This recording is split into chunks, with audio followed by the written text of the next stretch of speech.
Ellos justifican el accionar de los grupos guerrilleros porque creen o porque nos venden la idea de que ese tipo de guerrillas surgieron por unas causas objetivas.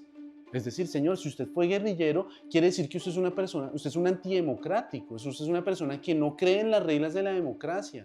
Me van a odiar con lo que voy a decir, pero pues Uribe es un socialdemócrata con énfasis en seguridad.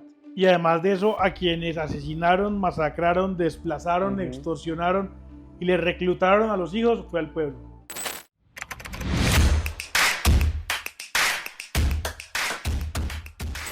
Bueno, estamos aquí en otro episodio más de Sin Permiso. Gracias, además, creo que nunca le hemos agradecido a todos los que semana a semana escuchan este podcast.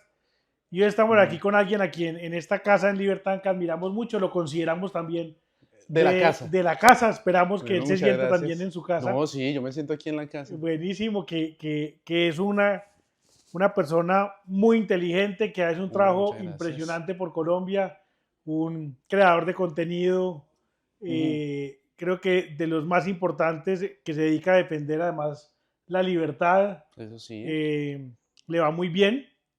Síganlo si no lo han visto por ahí cuando terminen el podcast, pero cuando lo terminen van y lo ahí sacamos la publicidad al final. Exactamente. Mateo Amaya. Mucho gusto. Seguramente lo han visto en diferentes redes sociales, pero ahora principalmente está en el programa de Nación Sabrosa. Sí, Mateo, como le dije antes de empezar, nosotros acá tenemos en este podcast una costumbre con todos los invitados, y es siempre preguntarles por un dato curioso sobre su vida, algo sobre su vida que muy poca gente sepa. Algo que muy poca gente sepa. Que me gusta mucho la música y que a mí me gusta mucho la música pesada, la música ultra pesada. Es decir, a mí me gusta el black metal, me gusta el death metal, y es una música que frecuentemente la escucho para trabajar. ¿Y tocaste algún instrumento? Sí, yo fui bajista, también toqué piano. Estuve en muchos grupos de punk, de metal, hasta estuve en un grupo de tropipop. ¿Ah, sí? Bonka. No. Sí, uno cualquiera. ¿Cómo se llamaba? Bonka, creo. Bonka, ahora vamos a reencontrar ahora Movistar Arena. Sí. Publicidad no pagada, pero si la quieren pagar, bienvenido. Sí, vamos, Bonka. No, a ver, pague. No, un grupo de tropipop que obviamente pues no trascendió. No trascendió. Pero a ver, esa es como mi curiosidad. Otra curiosidad.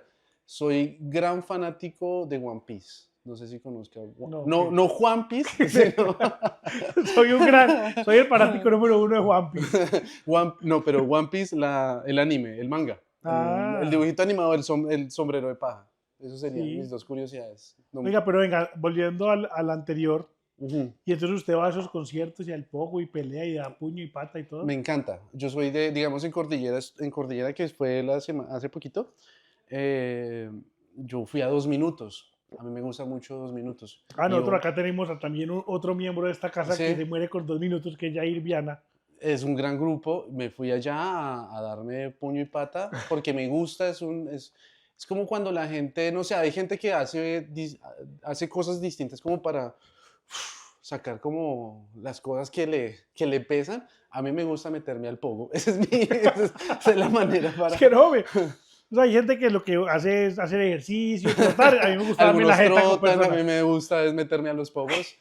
Digamos, precisamente ahorita viene Behemoth, que es un grupo de black metal que viene a Movistar Arena, precisamente.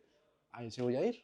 También. También a... Pero en Movistar Arena es más difícil el pogo. No me parece que... Si usted está en una gradería...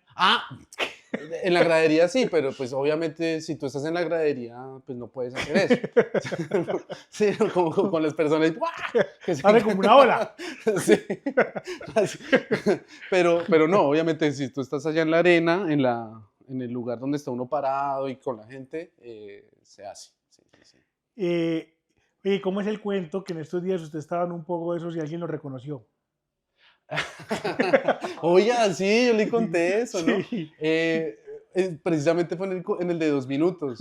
Yo me metí, comencé a apoyar, tal, y cuando ya la canción se acabó, como yo, Y un man como que me dijo, todo bien, qué chimba. Y yo como, gracias. Como, Mateito. Yo, gracias, hombre. Bacano. Sí, chévere. Porque es difícil, bueno, mentira, no. Esto es puro comentario de uno haciendo una generalización injusta, pero no creería que en ese tipo de escenarios no voy a No. encontrar a nadie que fuera afín a sus ideas, a lo que usted defiende.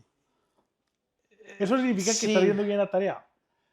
de pronto, pero no sé, de pronto también es el otro tema, la idea también de que la gente puede que encasille a las personas que escuchan ese Total. tipo de música, que todos son o todos piensan de esa misma manera. Es decir, de nuevo, yo conozco muchos amigos que que escuchan metal o punk y que están, pues, que tienen las mismas ideas que yo, ¿sí? De nuevo, no, existe una gran proporción, o creería yo que la mayoría de las personas o les importa un carajo la política y pues, obviamente pues no lo conocen a uno, y o también que son zurditos. Pero yo creo que también hay campo, muchas personas que, pues, que son liberales, que saben del libertarismo, o por lo menos que son de derecha, por así decirlo, y pues igual les gusta mucho esa música. Es que algo que me parece que es muy odioso, y es algo que yo lo discutía mucho con Jero, porque Jero es, a ver, Jero le gusta a Silvio Rodríguez. Que Sí, pero es que ella es una viejita niña. es una Aquí la viejita. tuvimos en el podcast también. Una viejita. Y Jero es como, venga, y yo le decía y todo, que me parece un poco difícil el Para los tema. que no saben, Jero es Jerome. Jerome, sí. Jerome, que aquí estuvo en uno de los episodios de la primera temporada, ahí lo pueden Ok. buscar. Y ella, yo le discutía mucho porque yo le decía, mira, Silvio Rodríguez, si tú apalancas a Silvio Rodríguez, es casi como apalancar todo el asesinato, el secuestro de millones de cubanos durante 70 años, 60 años. Como que no me parece y aún así se lo respeto, porque precisamente es que es música, es estética simplemente, y no creo que eso nos obligue a llevarnos entonces a tener que pensar en las mismas ideas de ese cantautor. Rage Against the Machine, que es un grupo, digamos, de punk, de hardcore punk muy famoso, es comunista, ¿sí? Es comunista. El guitarrista tiene la gorra y todo con la estrellita y todo, pero es un grupo una chimba. Y si viene aquí a Colombia, voy. Así diga las barrabasadas que digan, pero pues porque es música al fin y al cabo. No, y ¿Sí? además de eso, hablemos las cosas como son. Ah, La izquierda hace muy buena música. sí, eso sí, no hay nada, Nada sí, que no hay hacer. nada que hacer. Deberíamos también como pensar cómo esa batalla cultural también desde el arte y desde la música y desde muy a lo, no sé, algún grupo que de pronto desarrolle líricas un poco más de la libertad, de estar en contra del Estado y todo eso, pero hacia algo más de la libertad, más hacia el capitalismo, podría uno pensar. Y sin embargo, creo yo que la música también es necesario que tampoco se obligue a ligarla a algún pensamiento político. No sé, de nuevo, Cordillera, Zoé, Zoé es un grupo de música chilena, no tienen ninguna letra que sea política, simplemente hablan del amor, de la vida, de las experiencias, y creo que está bien también así, no hay que uno siempre estar hablando de política a toda hora. Total. ¿Sí? No, y también yo creo que nos tenemos que quitar esa manía que tenemos de Ujú. exigirle a los artistas que tengan que hablar de política. Sí, O, insisto, o que yo tenga estoy de una acuerdo con posición, vos. sí. Deberíamos tener más artistas, al menos defensores de la libertad, Ujú. que hablaran más de libertad y Sí, demás, para poder contrarrestar toda esa música y arte en general ujú. que hay en la izquierda Sí. y haciéndole pues como, y en contra del capitalismo y en Sí, contra sí, sí. de la propiedad privada, que hay una gran cantidad de Hay una música gran alrededor de cantidad, eso. sí. Pero eso no quiere decir que todos los artistas deberían entonces expresar sus opiniones políticas públicamente y tomar partido, Sí. que es un poco lo que esta sociedad ahora les está Está esperando, exigiendo. sí, como ¿Y que a lo que son de esperan. qué Bueno, ¿y o usted qué? qué opina de Palestina? Y no sé, la No primera vez que sé. escuchan que es Palestina, entonces pues hombre, Exactamente. no les exijan tanto, son músicos, ellos se dedican es a hacer música, no a pensar en política. No sé cómo es el tema, digamos, en el vallenato. No, En el vallenato creo que hay más derecha sí, que izquierda. pues sí, sí, sí. En el vallenato, A ver, lo que pasa es que hay algunas canciones protesta interesantes de Diomedes, por ejemplo, Ya, por allá, pero sobre todo muy entendidas en el contexto en el que esas canciones se escribían. sí, Eh, Hay muchas en contra de los políticos, pero hay muchas otras a favor ya. del político de turno. ¿Ah, sí? Si hay una canción de Carlos Viver que se llama Los Buenos Tiempos, no sé si sabes cuál es. Bueno, porque no No sabes, sé, de pronto si la escucho, sí, seguramente pero... sí, que habla de que, bueno, que volvieron los buenos tiempos Sí, y también le habla un poco a los presidentes y demás. Hay otra canción, esa no me acuerdo quién la compuso, que es una canción de La Guajira ajá. y es en contra de la explotación de carbón por parte de las multinacionales en La Guajira. La mayoría de la gente la escucha y no Ujú, entiende no lo que entiende lo que dice, dice, ok. pero es una canción que dice así como que La Guajira está engalanada y hermosa Sí, y se la llevan y entonces se la llevan por fuera. Es una canción muy, muy bonita, no me acuerdo cómo se llama. ya, Si me acuerdo, lo ponemos en los en los comentarios. comentarios. Ah, bueno. Eh, entonces sí, pero también hay muchos artistas Ujú, vallenatos que han expresado públicamente simpatías ujú. por diferentes políticos de derecha.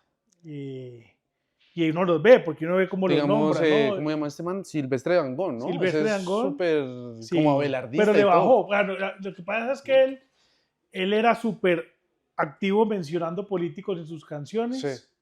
Y una vez, él tiene un gran amigo eh, que iba a ser alcalde por allá de un pueblo, no me Ujú, acuerdo quién era, y lo nombró. Entonces dijo, Pepito Pérez, futuro alcalde de Tarará. ajá. Y en este país, Legalandia, donde todo el mundo lo que hace es demandar a todo el mundo, entonces lo demandaron que porque estaba haciendo proselitismo antes de tiempo y tuvo un proceso. En ese Juepucha. proceso lo defendió Abelardo de las Priella y en ese y Ah, en vea, otros ya ve muchos y ahí hicieron dónde una llega gran el amistad agua. y ellos son muy amigos y además de Ya, eso son socios en sí. un ron, que es el ron defensor. No, ¿se llama así? ¿No es Sí, imperial? No, no, defensor. defensor. Ay, Sí, yo no defensor, estaba. abogado, defensor. El El imperial ron creo que es de de. otro lado. Yo no sé por qué pensaban que era imperial. Qué Bueno, bola. igual también está moviendo publicidad Ron Defensor, si la quieren pagar, bienvenido sea. Yo creo que a Ahí, Abelardo no le pagan publicidad conmigo porque está la verdad que bravo está bravo con conmigo. usted. Ya ahorita hablamos un poquito de eso. Eh, pero Silvestre, igual a Belardo siempre lo nombran todos los CDs. Sí. De Silvestre hay Mm, una parte donde ya nombra a Belardo, pero no es como político. Pero también muchos de estos vallenateros ujú, pues viven de cantar de pueblo en pueblo. ujú. Y cantar de pueblo en pueblo, pues ¿quién te contrata? ¿Quién es el único que te puede contratar? El alcalde. La alcaldía, Mm, entonces les toca también Vea, jugar un poco pues, con eso. es una, sí, ya le entiendo la Exacto, mecánica, la exactamente. naturaleza de Entonces él eso. tiene como esa naturaleza, Claro, como esa naturaleza. entiendo. Pero Sí. yo sí siento que ahora, por ejemplo, los artistas Ujú. que son un poco más derechas, son un poco, y son un poco vergonzantes. Y eso también hay que cambiarlo, ¿no? Como que les da Eso es vergüenza. verdad, y la gente es muy, como que no dice las cosas, o como que quiere quedar bien, y como que quedar mal es decir las cosas que uno piensa y decir, como digo yo, muchas veces me dicen como, ah, tú eres de derecha, yo no, disculpa, un respetico, yo no soy de derecha, yo soy de ultraderecha.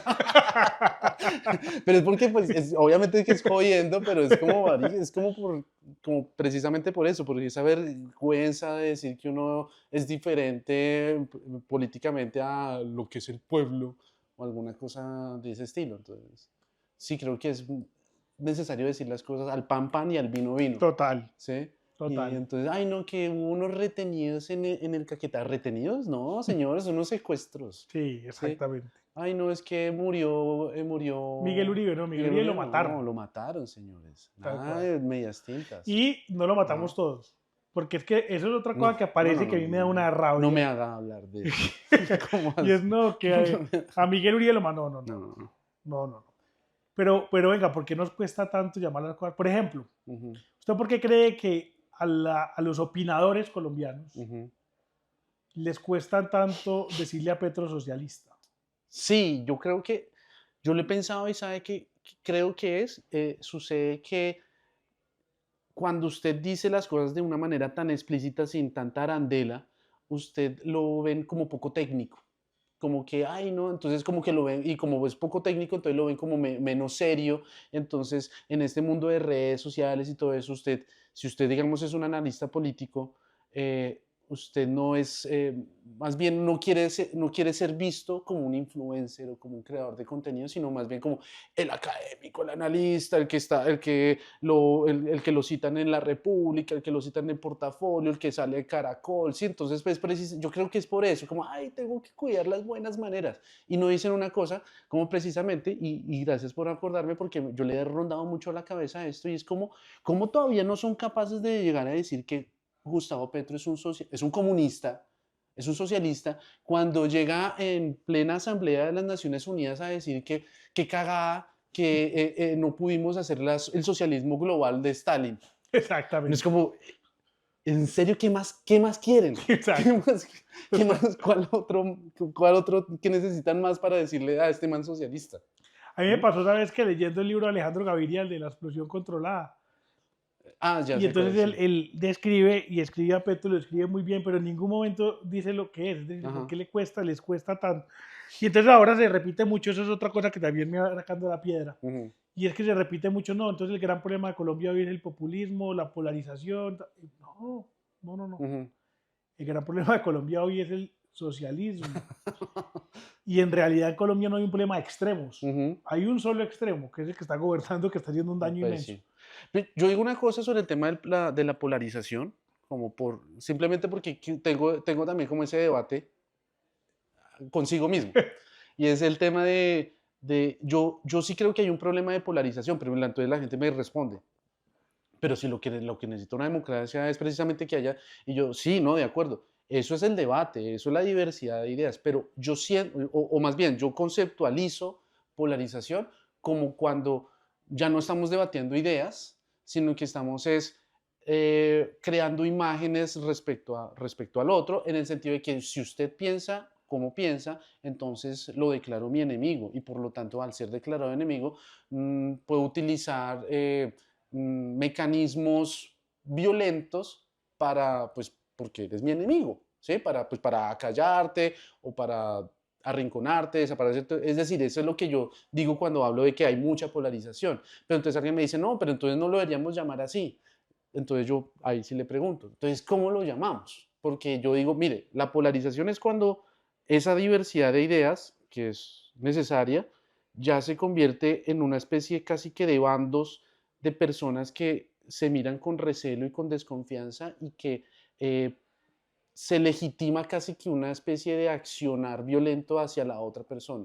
Eso es lo que yo entiendo, Sí, ¿sí? pero es que la vez que vámonos más allá. Mm. Y es que de pronto nuestro amigo en común, Gilberto Ramírez, me va a corregir A y ver, cuando lo invitemos acá, pues hablaremos con él don de eso. Pero, Gilbert, exacto, sí. pero yo creo que es un historiador Ujú. que en algún momento lo tendremos aquí invitado para hablar de la historia de las ideas liberales, que es una gran conferencia sobre eso. Debe ser muy chévere, sí. Pero yo creo que en Colombia no ha existido en la historia, o mejor, el debate de ideas en Colombia en la historia ha sido marginal. Ok, El verdadero debate sobre ideas. Y ese es el de gran acuerdo. problema. Ujú. Gabriel García Márquez en Cien años de soledad tiene una parte en donde no sé si es un diálogo de Aureliano Buendía o de cualquier otro de los 200 personajes que hay ahí, Ujú. que decía que la única diferencia actual entre los liberales y los conservadores es que unos van a misa de 8 y otros van a misa de 5. Y hace poco Qué mero, sí, estuvimos en eso. uno de los Leader Labs, que es nuestro talleres con jóvenes. Ujú. Tuvimos de invitado a un gran humorista que admiramos muchísimo, Crisanto Vargasville. No sé si usted se acuerda de él. No sé. Es que es mayor. Pues pero además era de aquí, pero pues fue muy famoso en todo el país, o es de Ajá. aquí, pero fue muy famoso en todo el país. Bueno, tocas un gran humorista. Y Ajá. nos estaba contando que ¿Vargasville? Ajá. Vargasville, que el papá Sí. se ganaba la vida en el pueblo escribiendo discursos para los políticos que iban. Sí. Entonces el político que iba al pueblo a hacer campaña no era capaz ni siquiera de hacer su propio discurso y entonces le pagaba al papá de Vargasville para que le hiciera el discurso. Sí. Y no importaba si era liberal o conservador, él les daba exactamente el mismo discurso. ¿Sí No me entiende? jodas. Sí. Era el mismo discurso, uno rojo y el otro azul. Y la gente se mataba por eso. Sí, Y era claro. exactamente el mismo discurso. Entonces mira que históricamente en Colombia ha sido más un tema de odio, más que un tema de polarización de ideas, Ajá. ha sido un tema de un exceso de hiperpolitización de la sociedad que los lleva a odiarse unos a otros, pero ni siquiera saben por qué se odian. Sí, sí, sí. Es lo mismo. Aquí los uribistas me van a odiar con lo que voy a decir, pero pues Uribe es un socialdemócrata con énfasis en seguridad. Es decir, yo creo que el 70-80% de lo que propone Gustavo Petro lo defiende Álvaro Uribe.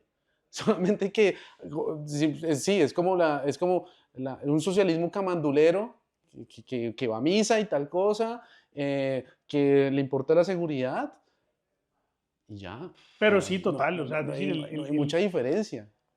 el uribismo, con algunas excepciones, Ajá. es socialdemócrata, es tercera vía de Anthony Tercera vía. Giddens, o sea, socialdemocracia, Sí. y por eso ellos hablan de la economía fraterna. Todos esos términos vienen de allá, de la Sí. socialdemocracia. Y yo estoy de acuerdo con usted, es decir, entre el uribismo, con el petrismo creo que sí hay algunas diferencias más, por lo que ellos son más socialistas puros y Bueno, sí, duros, de acuerdo. Si no, pero por ejemplo con no quieren Robledo, socializar los medios de producción. Que exacto, exactamente, pero por ejemplo con Robledo y con otros líderes de la izquierda Sí. más moderada, Aurelio, el amiguito de Robledo. Sí, exactamente, sí, sí. pues hay muchas coincidencias. Además, por eso dentro del uribismo históricamente ha militado tanto el líder de izquierda.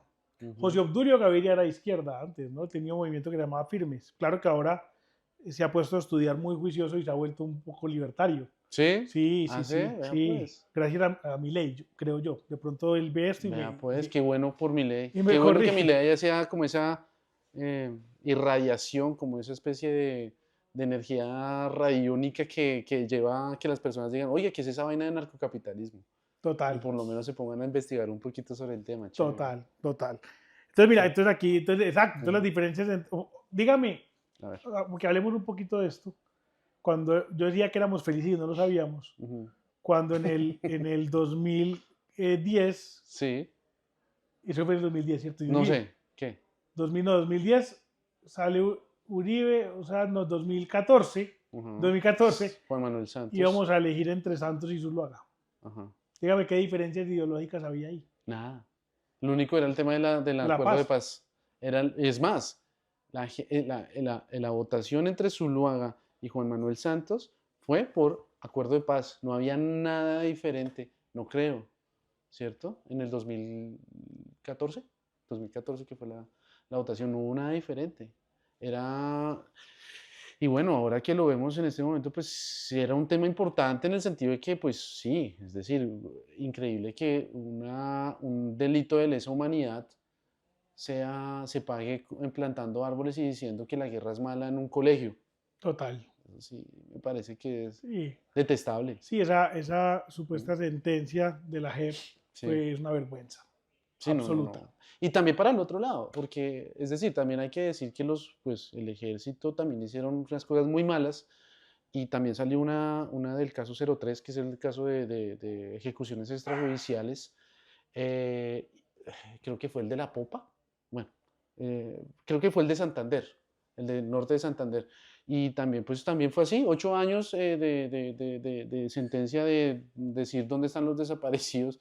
Es más, una cosa que quiero decir acá, ¿cómo es posible que en la sentencia te pidan dónde están los desaparecidos? Que en la sentencia diga, se comprometen a decir dónde están los desaparecidos, cuando eso, decir dónde está la gente, es precisamente lo necesario para que se dé esa sentencia. Es decir, si usted no cumple con eso antes, usted no puede tener esa sentencia Total. transicional, como le llamen, ¿sí? Entonces, es como, ¿qué estamos haciendo acá? Es decir, ¿en serio no se le pide ni siquiera, no se le exige ni siquiera eso antes de entregarle una sentencia que no le da nada y que siguen ahí en el Congreso felices y gorditos? No, hombre. Y que además eso incumple, digamos, con los tres requisitos para que en realidad un proceso de paz sea exitoso, ¿cierto? Y es que haya Ujú, verdad, justicia y reparación. ujú. Entonces, verdad no ha habido, porque No. no llamamos los secuestros, sino retenciones, porque no había reclutamiento de menores, sino que los menores iban allá porque los protegían, o sea, que eso es lo que salido a decir estos comandantes de las FARC. Porque no hacían abortar a las mujeres, sino no, es que era elección, Sí. elección de ellas. De ellas. Que querían pelear la guerra y por lo tanto, pues esto era no tener hijos incómodo. no les estorbaba, sí. Entonces no hubo verdad, justicia pues nula, cero. Y reparación menos. Pero en el caso de la verdad también hay otro tema importante, y es que muchas de las víctimas hoy lo que quisieran, pues ya a sus hijos, a sus familiares no los van a devolver. Pero al menos para poder dormir tranquilos, a veces lo único que necesita uno saber es dónde está. Es verdad. ¿Qué pasó? Sí, ¿qué pasó? ¿Cómo fue? ¿Cómo fue? Exactamente. Pero qué pena, yo lo digo acá con todas las IES, y es, hombre, en el derecho internacional humanitario, los crímenes de lesa humanidad son ¿cómo es? No pierden vigencia, y además de eso tienen que ser juzgados según el derecho internacional. Yo no entiendo de verdad, ahí sí, eso sí tengo que consultarlo con un abogado y con un abogado experto en esos temas, es cómo de verdad las organizaciones de la CPI y los demás puedan llegar y decir, listo, sí, se hizo justicia con unas sentencias que consiste en plantar árboles. De verdad, no lo veo, porque ese tipo de personas me parece que sí deben pagar por algo es decir, si usted mata a una persona, a usted le dan 30 años, pero cuando mata a usted a miles de personas, entonces le dan 8 años. Es lo que decían por ahí. Creo que hay un mensaje que dice así como, mata a una persona, eres un asesino, mata a 1.000.000, eres un dictador. Total. ¿Cierto? Es como que algo así, no es como, pero ¿qué está pasando acá? Esto todo es como la moral invertida. Y esta gente es súper tranquila, súper relajada en el Congreso, haciendo nuestras leyes, mientras, es decir, los asesinos, los que nos aterrorizaron durante tantos años, ahora son los que dicen qué es lo que podemos o no podemos hacer. No, y fuera de eso hablan con una autoridad moral impresionante. Con Sandra Ramírez. Sandra Ramírez, por ejemplo, es impresionante, pero bueno. Y además de eso, yo me acuerdo en la campaña del sí y el no, que él no tenía un argumento que era contundente, pero estaba mirando el futuro, pero la gente no le compraba ese cuento, o al final terminó ganando, pero pues los críticos decían que eso no iba a pasar, y es que la impunidad, que es lo que hemos tenido hasta hoy, lo único que iba a hacer era crear nueva violencia. Y nos decían que los que votamos por el no habíamos ido a votar completamente desinformados porque porque la política o la estrategia es ir a que voten berracos. Exacto. No entiendo cuál fue la desinformación. No, de verdad no entiendo cuál fue la desinformación. Hasta el día de hoy nada. Sí, no. A los que sí desinformaron fueron a ellos.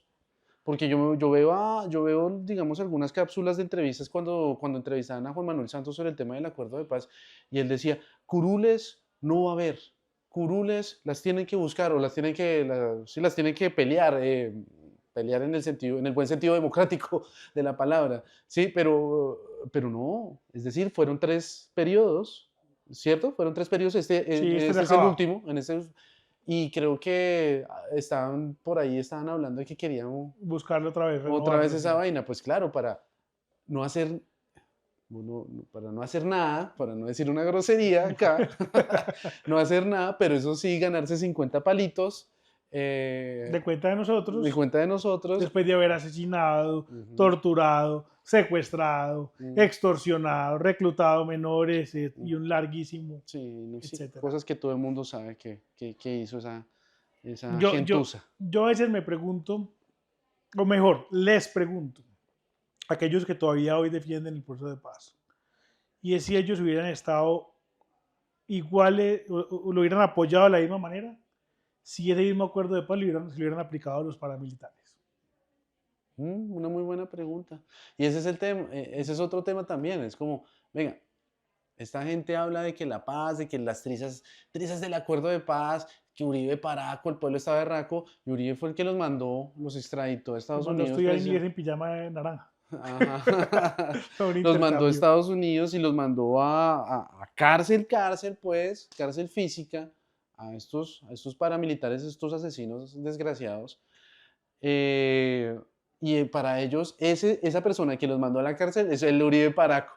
Pero el presidente que hoy ¿cómo se llama esto? Gestores de paz. No, Es un héroe. la Toda paz, la el paz acuerdo de total. la paz total, yo no sé qué.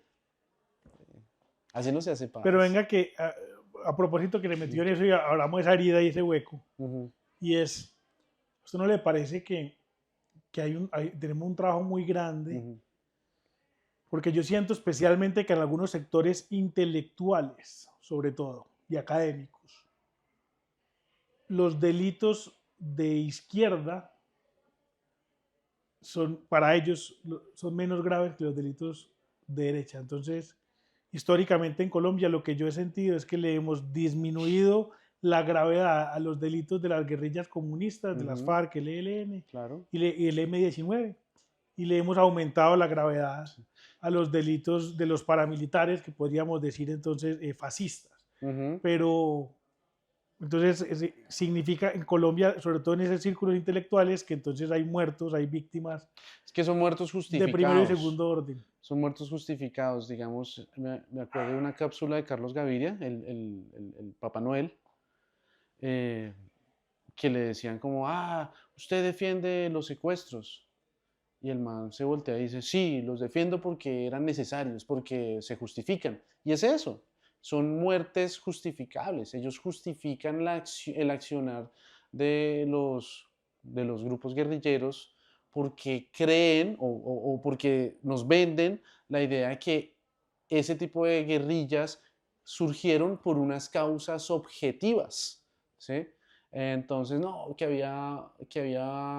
ni siquiera había una dictadura al fin y al cabo, ¿no? Porque el tema del Frente Nacional, eso no es una dictadura. El Frente Nacional era una repartición repartición, o más bien un turno, No, antes había alternancia, una se alternancia, gracias era la garantizaba. palabra, una alternancia, y aún así no está, algo que la gente se le olvida, es que aunque haya alternancia, todos los partidos o todos los demás partidos que quisieran podían y participaron, ¿sí? Entonces, es un mito es un mito que toca desmontar, el que decía, no, es que solamente era el poder entre los dos, no, es que eran los dos partidos más fuertes, obviamente pues ellos simplemente se alternaban, pero había libre competencia de otros partidos y eso a la gente se le olvida. Entonces dicen, no, por eso se crearon las guerrillas, porque había una especie de dictadura entre liberales y conservadores, cosa que no es cierta, ¿sí?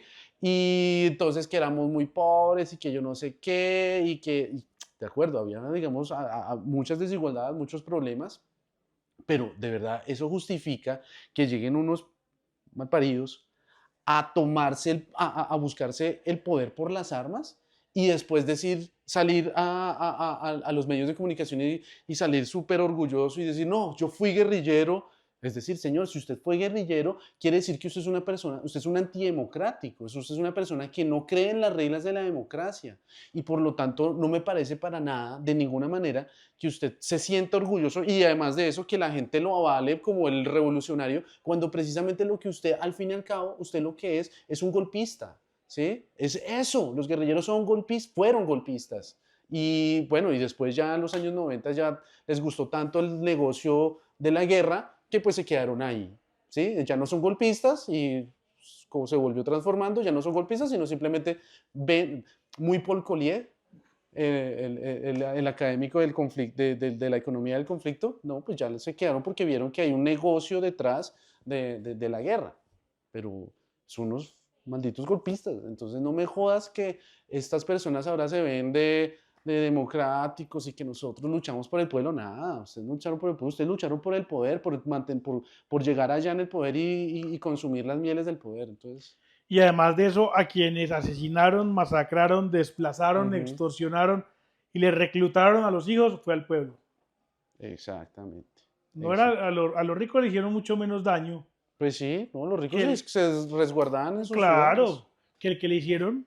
A 20.000 niños de familias campesinas. 20, Exactamente. ¿cuántos? Yo no recuerdo el número de personas reclutadas, de muchachos reclutados. Oiga, y usted también se ha dedicado buen tiempo como a mirar todos estos mitos que hemos creado en Colombia alrededor Ujú. de diferentes cosas. Y hablemos un poquito de lo que decía ahorita, porque claro, en Colombia han existido abusos por parte del ejército, entre otras cosas porque estamos en una guerra.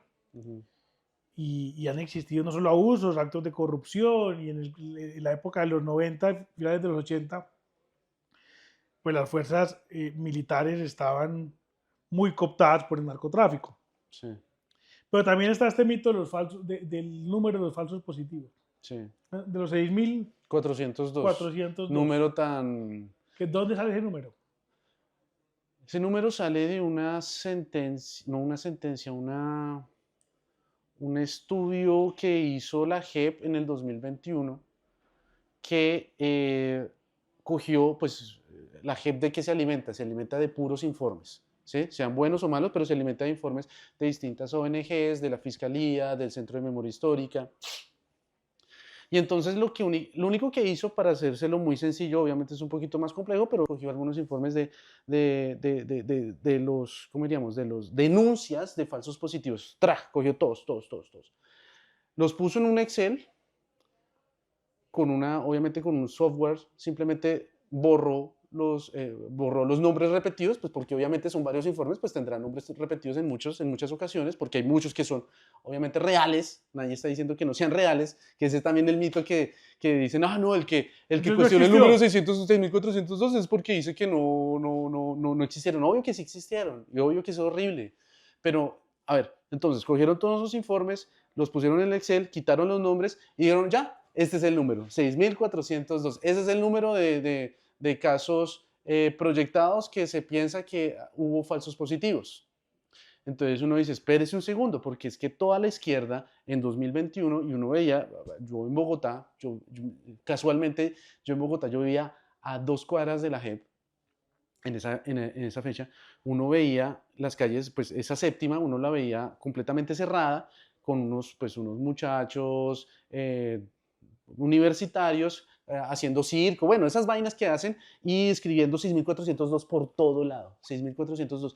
Qué campaña de marketing tan berrionda, tan buena, pero al fin y al cabo la base de todo es una mentira, en el sentido de que es un número que simplemente se lo inventaron, sacaron del forro y llegaron y dijeron, y ahora ya las personas dicen 6.402, 6.402, ¿sí? Entonces ese es mi punto. Son solo denuncias. Obvio, han habido muchos falsos positivos. Obvio, hubo muchos falsos positivos en una gran parte porque hubo una expansión de la práctica por parte de las fuerzas militares. Comenzó, digamos, no, ni siquiera es que haya comenzado. En el norte de Santander es el más representativo porque fueron unos muchachos de Soacha y las madres, pues bueno, todo el tema también que fue muy mediático y eso ayudó a que el más representativo de eso, pero también hubo, digamos, aquí, en la Brigada Cuarta La cuarta brigada aquí de Medellín. de aquí de Medellín, que la Cuarta Brigada era del Oriente Antioqueño, hubo también por, ¿dónde más hubo? Bueno, hubo también por toda la costa, hubo en muchos lugares, y eso, otro de los temas, para seguir con el tema, además de ser un número inventado, es el tema de la gente sostiene que eso fue una política del gobierno, cosa que es completamente mentira, ¿sí? Porque es que, y simplemente es llegar, sentarse y pensar los 5 minutos, simplemente como darle en la cabeza 5 minutos y decir, no existe la lógica para que esto haya sido una política de Estado, ¿sí? Porque es que la política de Estado no era presentar números, la política de Estado era arrinconar a las guerrillas. Y usted no lo hace mostrando en las noticias que se está haciendo la cosa cuando en los lugares pues no está pasando nada. Entonces, fue una política de unos mandos medios, y es más, la misma JEP lo dice, una política de mandos medios que se fue expandiendo precisamente porque usted como oficial, suboficial del ejército, usted está primero acá y al año usted lo pasan a otro lado. Entonces, obviamente, pues la práctica comenzó A expandirse a expandirse y a desarrollarse en distintos lugares. Pero no es como llegué, oiga, esto fue Álvaro Uribe Vélez que le dijo al comandante Montoya, vamos a hacer esto para presentar resultados. No, hombre, no, el resultado no era de muertes, el resultado era siempre, la política de seguridad democrática, el resultado siempre era de control territorial. ¿sí? Era control territorial siempre. Entonces, pues ya por ese lado uno ya puede decir, eh, mal, condenen a, a esas personas, eh, pero no digan cosas que no son, ¿sí? Es decir, una de las cosas que yo sí le digo yo no soy para nada uribista, pero una de las cosas que uno sí tiene que concederle completamente hasta la Goebertus, la de Derecho Internacional, no, de Derechos Humanos De de Human Rights Watch. Human Rights Watch, hasta ella lo concede. Una de las mejores políticas fue la seguridad democrática, porque arrinconó precisamente a las guerrillas, las arrinconó también, que, a ver, simplemente para poner un ejemplo, el fenómeno de las minas antipersonales. ¿Sabe cuándo empiezan las minas antipersonales a ser un fenómeno de verdad fuerte? En el 2007-2008. ¿Por qué? Precisamente porque era una táctica defensiva de las guerrillas, porque viéndose arrinconadas, lo que necesitaban era que ya el territorio conseguido no traspasaran ese territorio. Por eso metían minas antipersonales por todos lados, con el fin de que fuera más difícil entrar a sus territorios, ¿sí? Esa es la lógica, hay que entender la lógica de la guerra para entender por qué hay algunas acciones que se realizan y no, ¿sí? No es como, ay, no, porque voy a poner una mina antipersona porque sí, porque no sé, porque hay un pueblo ahí. Es decir, hay que también entender cuál es la lógica de meter una mina antipersona, ¿sí? Entonces, solamente ese ejemplo para decirle, las minas antipersonas antes, en 2002, 2003, 2004, nunca fue un fenómeno. Ustedes pueden revisar los datos, si quieren, en el Centro de Memoria Histórica, y es precisamente porque en ese tiempo las guerrillas estaban ganando la partida, y cuando estaban con Andrés Pastrana, la partida la estaban casi que ganando. Llegaron algunos analistas y violentólogos de la época a decir que Colombia era un estado fallido y que era posible que Colombia iba a ser tomado, el gobierno central iba a ser tomado por las guerrillas. No más el gran ejemplo que no me canso de decirlo, en Choachí, a principios de 2000, en Choachí, que es al lado de Bogotá, se entraron las guerrillas de las FARC. En Tornillo era del frente, no recuerdo en este momento, creo que era el frente de Antonio Nariño, que era el frente del sur de Bogotá y el Sumapaz. Y ahí también estaban muy bien plantados. Entonces, es decir, la guerrilla, hubo un momento en que casi nos gana la guerra. No, pero es Eso que sí. bombardearon la posesión presidencial del 2002, que como diría Julio Ujú. Iglesias, a los muchachos petristas no se acuerdan porque no habían nacido. Sí. Pero en el 2002, mientras el presidente de la República le estaba Ujú. posesionando, ahí estaba el rey de España, o sea, había una gran cantidad de Ujú. líderes internacionales que estaban tirando unos misiles a la Casa Vea, de Nariño. ¿usted entraba al Congreso? Sí, yo trabajé en el Congreso. Ah, usted trabaja en el Congreso. Abajo es donde está la estatua de Rafael Núñez. Al Sí, lado derecho de Rafael Núñez, ahí hay una pared que está como rota con algunas esquirlas y todo eso. No la han cambiado, pero eso es desde el desde el 2002. 2002, imagínense. Mm. Y es más, se tuvo que suspender el tradicional desfile del Ujú. presidente del Palacio de San Sí. Carlos a la Casa de Nariño y Ujú. luego al Congreso. Y tuvo que ir el presidente en una van blindada, hiper blindada, para poderse movilizar eso que es menos de una cuadra, Ajá, sí. para poder hacer esa movilización. Eso y a la gente se le olvida. Pero también a esos muchachos desmemoriados Ujú. también se les olvida que en realidad los que sí tenían unas políticas y unas estrategias para cometer crímenes de lesa humanidad, como las minas antipersona, Ujú. como el reclutamiento forzado, bueno, todo lo que hemos mencionado, son esos que hoy hacen parte de la bancada del pacto histórico y que supuestamente son los abanderados de la paz y esto y lo otro. Son los más pacíficos. Son los más Exactamente. Un tema muy pacíficos. interesante que usted mencionaba y es que la invitación que yo le hago a todo el mundo es, antes de seguir con las modas de las frases que se repiten, uno se iría a detenerse y estudiar. Y si uno se sienta a leer la política de seguridad democrática, Ujú. que creo que lo redactó, pues, o estuvo en la redacción Marta Lucía Ramírez, que era la Sí. ministra, de la política en ningún momento se premiaban bajas. Todo Ujú. lo contrario, lo que buscaban es que lo que hubiera es el mayor número de desmovilizados posible, Ujú. Además de que eso servía mucho a la inteligencia. Exactamente, porque la forma más fácil que fue un poco el éxito de la política, Ujú. de destruir la confianza dentro de esas organizaciones terroristas era si había un montón de desmovilizados que salían a cantar Sí, un montón de cosas que le alimentaban la inteligencia. Hay un libro de Germán Castro Caicedo que se llama Objetivo 4, no sé si alguna vez lo ha leído. no. Y ese libro cuenta la historia de diferentes objetivos de alto valor, digamos, que se tuvieron durante el gobierno de Uribe, no solamente de las FARC, pero también paramilitares, narcotraficantes, etcétera. Y es en realidad un homenaje gigante, porque con todo lo que hemos dicho, claro que hubo fallas, claro que hubo problemas, Sí. también hay un Es que, montón de miembros de las es que fuerzas militares, es una guerra.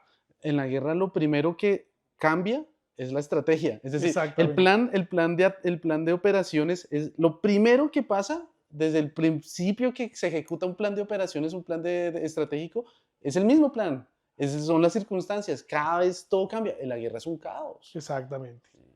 Y tenemos un montón de miembros de las fuerzas militares que son unos verdaderos héroes, la Ujú. mayoría, pero ahí sobre todo cuentan la historia de unos con una capacidad, cómo ellos lograron destruir la confianza dentro de esas organizaciones. Sí. Entonces ya no confiaban en nadie, en nadie, Es en que nadie, estaban completamente pero arrinconados. absolutamente. Una cosa, esto sí es, esto es un chisme, lo que le voy a contar, pero, pues, es decir, no lo puedo sostener, no lo puedo probar, pero a mí me contaron que en el momento en que comenzaron las negociaciones de paz en el 2012 con las FARC, una de las cosas que le pedían al presidente Juan Manuel Santos era que acabara con la política de desmovilizar.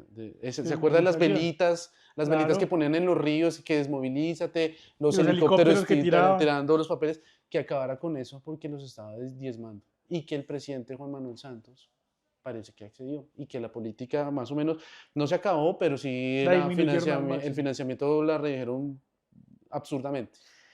Y hablando de paz, Ujú. esa política de desmovilización que inició durante la política de seguridad democrática o se Sí, fortaleció durante la política de seguridad democrática, sí es un gran caso exitoso internacional de un verdadero proceso de paz. sí. Porque muchas de estas personas que se desmovilizaron, muchos de ellos que habían sido reclutados desde niños, que en realidad no eran victimarios sino víctimas, Ujú.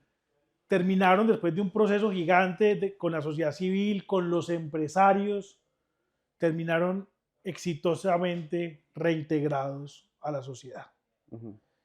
Un caso 10 veces o 100 veces más exitoso que lo que pasó después del acuerdo de paz, en donde la mayoría terminaron en las mal llamadas disidencias. Ujú. En cambio, esta vez terminaron trabajando, los empresarios les abrieron las puertas de sus empresas para trabajar allá con oportunidades. Y hay un montón de casos exitosos de desmovilizados durante ese Sí, periodo me acuerdo, que sí. hoy son personas que están totalmente reinsertadas dentro de la sociedad y que hoy tienen, pues son casos exitosísimos. Sí, señor. Esas son cosas que tenemos que recordar y recuperar. Sí, y recordar, y también mencionar que ese acuerdo de paz, que obviamente muchos de la izquierda dicen como, no, es que fue por culpa de Duque, que hizo trizas la paz, y que no sé qué, pero pues hay que decir una cosa y es que estamos en un momento en que ya tenemos una tasa de homicidios superior a cuando firmamos el acuerdo de paz. Entonces, no, sabe que no valió, por lo menos en cifras duras, no valió la pena para nada el acuerdo de paz en el sentido de que los homicidios continúan, los secuestros aumentan, la extorsión aumenta, la presencia de grupos armados organizados aumenta, el control territorial de esos grupos armados eh, puede que, no sé, ahí se toca discutirlo, es algo es muy difícil de medirlo, pero yo diría que está muy cercana por lo menos a lo que teníamos, a lo que se tenía antes. Pues la revista The Economy sacó el mapa. Por ahí está, lo Sí, pueden no, pero buscar. es que ese mapa muestra es presencia. Presencia, sí. Entonces, es decir, ya control No es sabemos. más difícil de revisar exactamente el control, porque pues obviamente, ¿quién es el que muestra esas cifras? El Estado. El Estado, y el Estado pues obviamente no va a decir como, oh, no, yo no controlo ese territorio. Total. Pero no nos vayamos muy lejos, aquí en Ajá. esta ciudad donde estamos grabando en este momento, en Medellín. Ujú. Yo siempre hago el mismo chiste y es que el alcalde que elegimos cada 4 años lo elegimos para gobernar el poblado de Laureles. Ah, sí, y Fico. Cualquiera. igual. ¿Pero por qué? Porque en realidad las áreas periféricas de la ciudad, que es donde está concentrada además la mayoría de la población, Sí. están controladas por estructuras criminales, 100%. Todo el control lo hacen estructuras criminales. Allá la Sí, policía es de señor. adorno. Pablo Tobón, que creo que es de AFIT, Santiago. Santiago, perdón, Sí. Santiago Tobón, hace unos estudios muy bacanos sobre cómo es el tema de los grupos del Sí. crimen organizado en Medellín. Es decir, uno lo voy a invitar al podcast porque Sí. es importante escucharlo. Claro que Para también pueden entender buscar en eso. YouTube, hay un montón de podcasts con él. Ujú. Y él muestra, por ejemplo, cómo las estructuras criminales en Medellín hoy no solo son los dueños de los negocios ilegales, del microtráfico, de la extorsión, sino también de los negocios legales. Entonces, por ejemplo, el negocio del Sí. gas lo manejan ellos. Entonces, las pipetas, no sé cómo dicen eso en Bogotá. Sí, pipetas de Las gas. pipetas de gas en Medellín son de colores, pero es porque cada uno de esos colores, digamos que es de acuerdo a la estructura criminal que lo controla. Vea, Los huevos y las pues. arepas. Ah, sí, yo escuché lo de Los los huevos y huevos y las arepas las manejan las La estructuras harina. criminales. La harina para Exactamente. hacer arepas. Exactamente. Claro, eso es. Entonces, ese cuentico de la paz, Ajá. en realidad es una realidad que solamente existe en 3 calles de Bogotá, Sí, es verdad. pero en el resto del país no existe. La extorsión está copada. Es decir, Opa. después el gobierno que quiere conseguir 546 billones de pesos ni siquiera hace nada para que precisamente busque las fuentes de recaudación, porque es que está compitiendo de tú a tú y le Total. está ganando la partida a los grupos de Sí. extorsiones. Que mucha gente prefiere pagar la extorsión que los impuestos. Eso pasa en algunos barrios de Medellín. ¿Por Claro, qué? porque si usted se formaliza, le toca entonces pagar la extorsión, más los impuestos, No es más más toda la barata. burocracia. Es mucho más barata la extorsión Además, informal, sí. que eso también hay que decirlo así Ajá. como es. Hoy es mucho más barato pagar una extorsión y ser informal que pagar impuestos y ser formal. ese Y es uno no de hay los grandes incentivos para problemas. ser formal. Y lo otro es que la gente dice, yo pago la extorsión, sí, pero me resuelven. Y cuando yo digo me resuelven no es que van matando a todo el mundo, porque eso no funciona así. Es más, estos barrios de Medellín que estamos diciendo son lugares supremamente seguros. Pero ¿qué digo que resuelven? Entonces está el típico ejemplo que pasa mucho y es, hay alguien mal parqueado en su antejardín. Y entonces usted llama a la policía no va a hacer nada. Sí. Pero usted llama a la estructura criminal y él va y hace correr el carro. Pero no, la gente cree que va, le pone un revólver en la Sí. frente y le dice, correr el carro te mato. No, no funciona tan así. Sí, sí, sí. Digamos que funciona pues ejerciendo el mismo poder y el mismo miedo que ejerce el Estado, pues a través de la fuerza pública. Me recuerda mucho a esas teorías que cuando uno comenzaba con el libertarismo, y a ver, yo comencé con el libertarismo porque no quería entender qué era el anarcocapitalismo, y comencé a leer y a leer y a leer. Y en una de esas, pues uno se topa con Hans Hermann Hoppe, y él habla precisamente de ese tipo de estructuras que pueden llamarse mafiosas, pero que digamos en un sistema anarcocapitalista usted las contrata. Entonces son sí, empresas de seguridad del barrio. Sí, Y eso pero se están volviendo esas personas así. Robert Nozick, Ajá. en el libro Anarquía, Estado y Utopía, Ujú. él hace una gran defensa de por qué el anarcocapitalismo en la práctica no podría existir. Ujú. Sabiendo, y él es libertario, ¿no? Gran filósofo libertario de la Universidad de Harvard, digamos que el rival intelectual de John Rawls. John Rawls. Lastimosamente triunfó Rawls por encima de Nozick. Si usted lee el libro de Anarquía, Estado y Utopía, se da cuenta por qué ganó Rawls. Ese libro es jodidísimo de leer. Y Es entender. complicadísimo, es como, ya es como una tarea. A uno Sí, que le gusta sí. leer, es como, vamos a No, leer es durísimo. A mí me tocó leerlo con ayuda de ChatGPT ¿sí? constante. Pues, es decir, yo le mandaba páginas enteras porque es muy Ah. difícil de entender. No, es que yo me lo leí hace muchos años. Claro, hay entonces gente que lo lea más en inglés. No, Pero el que dice, pues en el estado Sí. de naturaleza van a sí.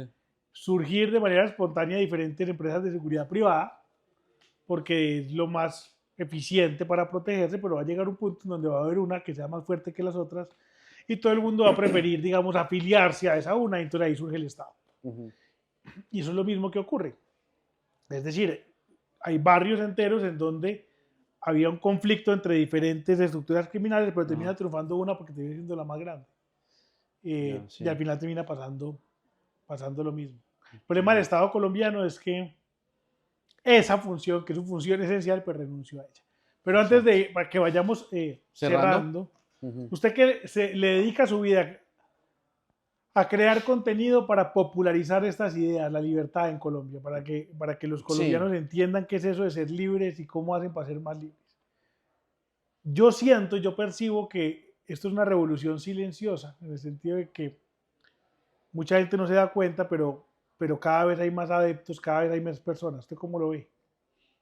yo no sé si de pronto, de acuerdo, yo siento lo mismo, pero me da miedo de que de pronto estemos pensándolo y no nos demos cuenta que estemos en una burbuja, Puede ser. Lo ¿sí? que yo siento es que la burbuja cada vez es más grande, O puede ser, por lo menos en porque el sí está en tema, una burbuja, por sí, supuesto. de pronto en el tema del libertarismo, estoy completamente seguro de que somos más de que cuando yo empecé a ser libertario, que fue en el 2000, yo empecé en 2013.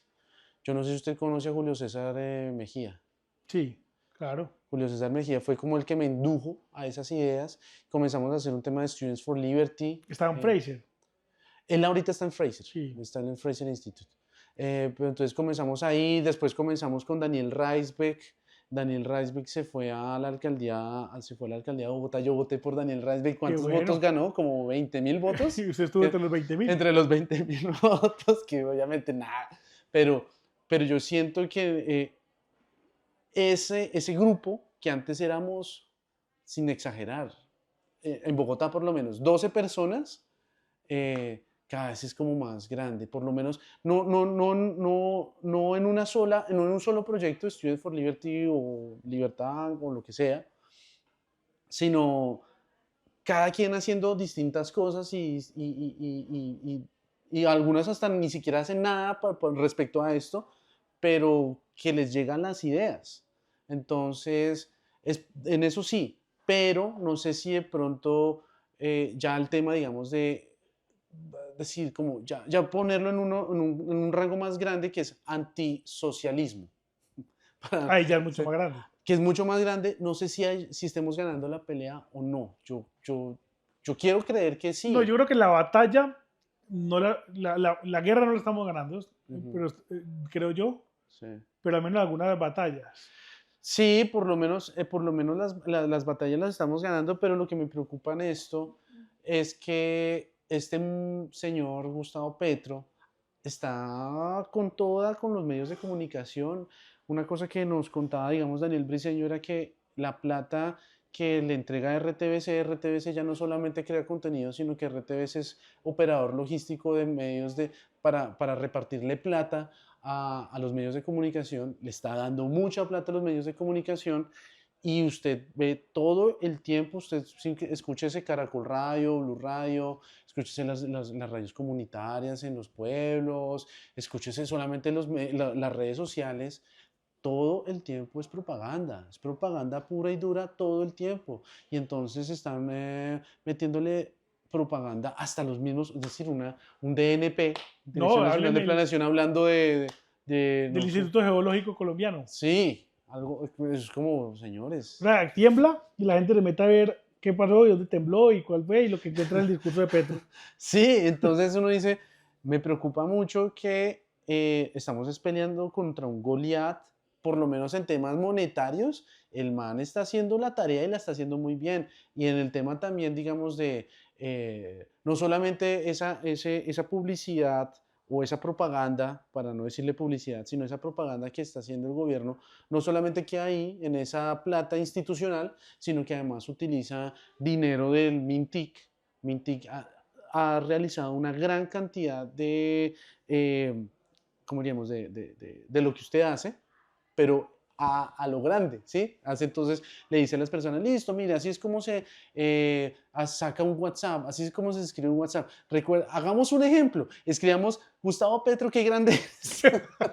Y entonces así, y dicen, no, nosotros lo que estamos enseñando a que las personas Que utilicen las la redes red, sociales. exacto. Sí, claro, utilizan las redes sociales, pero ahí con su mensajito van diciéndole, listo. Briseño me dijo la cifra, ¿cuánto era? ¿Como 1.000.000? No recuerdo en este momento, Pero era algo pero... así como 1.100.000. Me acordé. 1.100.000 generadores de Personas, contenido, persona era personas capacitado el naturales, sí. gobierno para supuestamente aprender a Entonces manejar eso es las lo que redes me sociales. preocupa. Creo que nosotros, y estoy de acuerdo, muchas personas están arrepentidas, muchas personas están arrepentidas, pero no creo que estemos ganando la guerra y que creo que va a dar una sorpresa. La izquierda va a dar una sorpresa precisamente porque lo que ha hecho durante 3 años es, con dineros públicos, dar propaganda a lo que marca. Y a lo que marca es a las personas que de pronto nosotros, precisamente por ser una clase social pues más acomodada, por vivir en las ciudades, pues no nos damos cuenta. A las personas, digamos, de las veredas, de los municipios más pequeños, yo creo que Todos están los días. bastante, todos los días les dan información, desinformación, para no decir información, desinformación de ellos. Entonces eso es lo que me preocupa. Y súmele a eso que artificialmente la economía va bien. Yo escribí una columna en La República ¿Cuándo? sobre eso, si la quieren ver. Ujú. Eh, pero la economía está supuestamente bien apalancada por el consumo, que la gente está viviendo como si no hubiera un mañana, living la vida loca, dice Ana Fernanda Living la vida. Mayhuasca. Pero eso es consumo alimentado de remesas, Y gasto narcotráfico. público, narcotráfico, Ujú. minería ilegal, pues, y digamos que estas economías ilícitas. Es Eh, decir, no tiene una base, no porque sea inversión, exacto, no es una base de producción. es una bomba atómica Sí. Ahí que va... estoy, me acuerda qué pena, ahí me estoy leyendo su libro. Ah, qué bueno. Me estoy leyendo su libro sobre, estoy ahorita como en la página 80, pero me lo quería leer antes de llegar acá.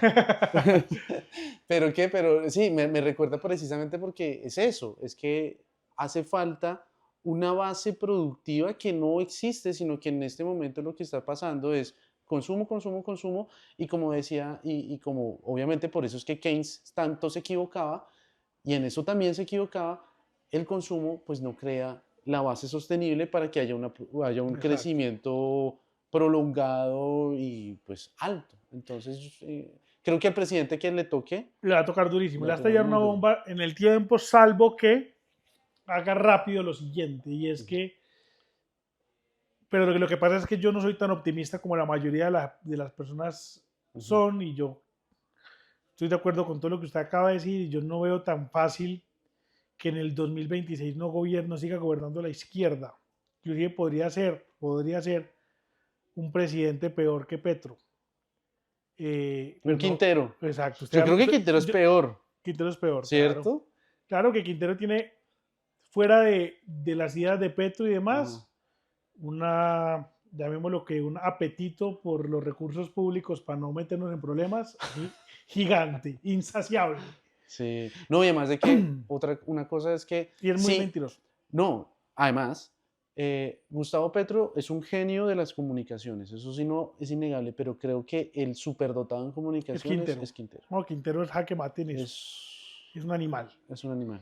Y entonces, bueno, pero supongamos el mejor escenario posible, ¿cierto? Mm, Que en el 2026 haya un cambio de gobierno y que ojalá llegaran unas ideas mucho más liberales en Colombia, o neoliberales, si la queremos llamar así, porque Colombia además nunca, otro de los grandes mitos en Colombia nunca ha gobernado el liberalismo, ni el neoliberalismo, ni ujú. nada que se le parezca. La Sí, no. apertura, La apertura de Gaviria fue bajada de aranceles, pero subámosle a los requisitos. exactamente, fue una gran farsa, inclusive hay un podcast, si no me cree a mí o a Mateo, y necesita una voz autorizada en la materia, lo hace una publicidad Andrés Acevedo, pero métase a Mm, temporal y ahí tiene atemporal, sí. con Juan José Chavarría, exdirector del Banco de la República, que tiene un Me lo libro voy a ver, sobre sí. eso que muestra todo lo que estamos diciendo. Me lo voy a ver. Pero aquí no Juan hemos José tenido Chavarría. ningún gobierno liberal, ni neoliberal, ni ortoliberal, ni protoliberal, nada. Lo que si Colombia en el 2026 llega a un gobierno al menos sensato en materia económica, lo Ujú, que debe hacer es dar rápidamente unos mensajes de seguridad y estabilidad a los mercados, ujú. porque sí hay una ventaja. Y es que las empresas están llenas de caja, porque les está yendo bien, porque hay Hay consumo, consumo. pero no están invirtiendo. Entonces esa caja está ahí, Se va a acabar. quieta. Sí. No, entonces si Yo usted le da no. garantías a la gente, y usted le Ujú, dice listo, y entonces presentamos una reforma tributaria sensata ujú. que logre corregir un montón de problemas que hay, pero sobre todo lo que necesita la empresa hoy es garantía de estabilidad. Es decir, ojalá el próximo presidente diga, ¿sabe qué? Yo solamente voy a presentar una sola reforma tributaria cuando entre Ajá, para corregir los errores de la de Ocampo ajá. y ya.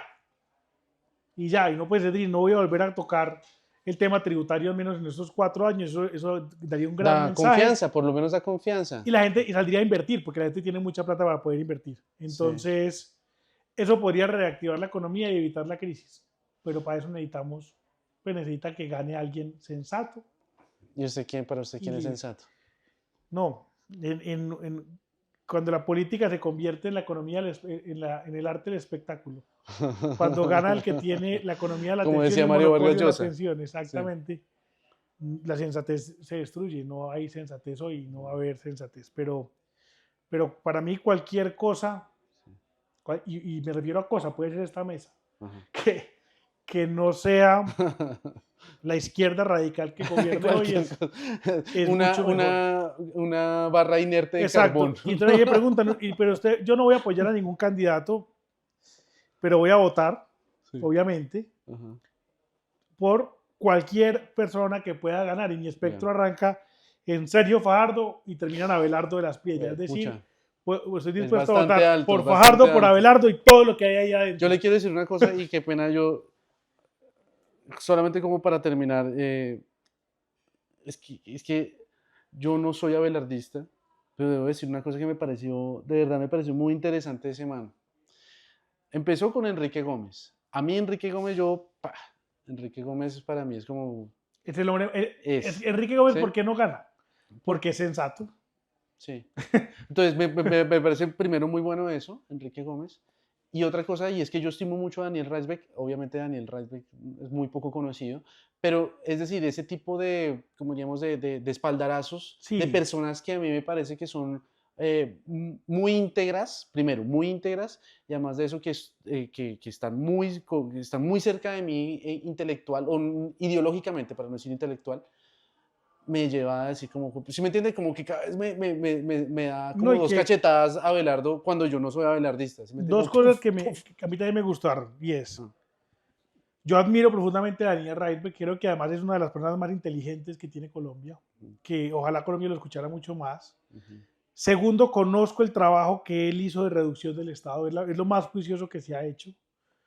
Digamos que hay dos grandes trabajos de reducción del Estado, uno lo hizo Daniel Reisberg, otro lo hizo el profesor Luis Guillermo Vélez, Sí, y los dos juntos son espectaculares, es sí. decir, es un poco lo que Sturzenegger estaba haciendo en Argentina Ujú. antes de que ganara Milei, y que Abelardo no solamente lo haya escuchado, sino que además de eso se haya dedicado a admitir públicamente que está de acuerdo, sobre todo en un país estatista como el nuestro. Es que ojo, Ujú. que es que estas ideas de reducción del Estado no son populares. No son Eso populares no te para va a hacer nada. presidente. Es que, Lo que te haría ser presidente es lo que todo el resto del espectro está haciendo, y en eso me claro, refiero también a eso es la lo centro importante, es derecha y que a la uno derecha, debería, es vamos a aumentar el Estado, vamos a subsidios. esa ventana de Overton de llegar y que la gente diga, vamos a reducir el Estado, es muy complicado. Y es que hasta el man de F de Desarrollo, que se me escapa en este momento el nombre, De Fernando Mejía. ese tipo de tibios son los que dicen, hoy no podemos reducir nada del presupuesto porque todo está súper, ¿cómo es que dicen? Es inflexible a la baja. Inflexible. Es inflexible. Como me dices esas estupideces, lo primero que usted tiene que hacer es sacar a como a 300.000, 400.000 prestadores de servicios que no sirve para un carajo. ¿Cómo me vas a decir? ¿Cómo me vas a venir aquí a huevonear con esas vainas? Tienes que hacer una reforma pensional que de verdad acabe con los subsidios a las pensiones. Hombre, es que tienes que desarrollar una política de salud y de educación que subsidie la demanda y no subsidie la oferta. Tienes que hacer muchas cosas que reduzcan el presupuesto. No me digas que aquí que no se puede reducir, es muy inflexible el Estado. No. Nada. Ronald Reagan tenía en su escritorio Ajá, un, un, una tablita con un letrero que ajá. decía It can be done. ¿Cómo? ¿It can be It done? can be done, o sea, Ok. se puede hacer. ¿Por qué? Porque a él le pasaba lo mismo, ¿no? Todo el mundo llegaba y le decía, no, es que eso no se puede. Entonces él empezó a contratar gente que le dijera que sí se puede. Punto. Hay una frase que una vez dijo Ani Martínez en este podcast que el papá le repetía todos los días, le diga, no me diga que no se puede, dígame que no se pudo. Ya. pero vamos a hacerle. ¿Quién es Ani Martínez, perdón? Ani Martínez es una gran empresaria que estuvo aquí en el podcast. Ahí está el No la episodio, un conozco. episodio espectacular, una persona que queremos profundamente. Pero para cerrar, Sí. nosotros tenemos una alianza con Books, la librería espectacular, en donde además han hecho un trabajo magnífico con mi libro. Fue la primera librería en donde mi libro se agotó, entonces yo estoy profundamente Felicitations. agradecido con ellos, pero ya está en reimpresión. Mejor dicho, cuando este Wow, podcast salga, segunda edición. ya no, siguiendo la primera edición, pero ya. Ya. Reimpresión de Ok. esa primera edición. Perdón, qué pena la ignorancia. ¿Qué diferencia hay entre reimpresión y segunda edición? No es- Creo que en la segunda edición usted le hace ya correcciones si quiere, o puede hacer, ¿cierto? Esto es simplemente usted mandó a hacer tantos y ya, vuelve a hacer. usted vuelve Ya, a hacer otro tanto. ya. Exacto. Pero con alianza con Books tenemos entonces un listado de libros Ujú. en donde la gente puede entrar al link que ponemos en la descripción y puede comprar los libros. También hay un código de descuento. Y todos los invitados que han pasado por este podcast nos recomiendan 1 o 3 libros que les hayan servido mucho en la vida, que la gente pueda comprar después de escucharlo usted. Listo. Libro que me volvió libertario. O por lo menos liberal. Porque fracasan los países. ¿Ah, sí? De Robinson Acemoglu. De Robinson y Acemoglu. Es decir, creo que ahí usted ya acaba por lo menos con el mito de que el culpable es el otro. Claro. ¿Sí? Porque siempre uno está muy metido o imbuido en el Previsc y en la CEPAL, decir las teorías de la dependencia, decir, no, es que uno es pobre porque Los gringos, otro... los ricos, los... Entonces, no, este libro uno le cambia todo y le dice, no, usted es pobre es porque sus instituciones están mal. Exacto. ¿Sí? Ese podría ser un libro. Uy, y uno que me encantó, pero simplemente por gusto a la lectura y me pareció demasiado bueno, El Conde de Montecristo. Me lo leí lo terminé hace como un mes. Dije, no, hasta Ese es grandecito. sí, como 800, 900 Sí. páginas, pero de esos libros que usted dice como, wow, muy bacano. Entonces, ¿por qué fracasan Sí. los países? Y el Conde de Montecristo. Sí. Mateo, esta es tu casa. Hombre, muchas Tenemos gracias, que Camilo. grabar otro. Síganlo en las redes sociales, Mateo Amaya, Y en Nación Sabrosa. Nación Sabrosa, sale todos los y miércoles. tengo otro programa que se llama Arreglando el País, que sí. me gustaría invitarlo cuando esté por allá en Bogotá. De una. Que es Arreglando el País, nos reunimos 4 o 5 personas a tomarnos una cerveza y a hablar de política. Buenísimo, eso sí, el mejor plan del mundo. Entonces, Arreglando el País, Nación Sabrosa y pues yo. Y Mateo. Amaya. Bueno, muchas gracias. Muchas gracias a todos, gracias por vernos, nos vemos en el próximo episodio. Si ustedes sienten que este capítulo le puede agregar valor a alguien, que Mateo dijo algo que resuene, que cojan, pongan compartir y se lo mandan a todas las tías uribistas en los grupos de WhatsApp. Y al primo petirista. Sobre todo al primo petrista también. Sí, se lo mandan en todos los grupos de WhatsApp, que yo estoy seguro que tienen 250,000. Entonces la gente dice, ¿qué vamos a hacer? Pues que oigan también este podcast. Síganos, suscríbanse. Nos vemos en el próximo capítulo. Chao, chao. Chao.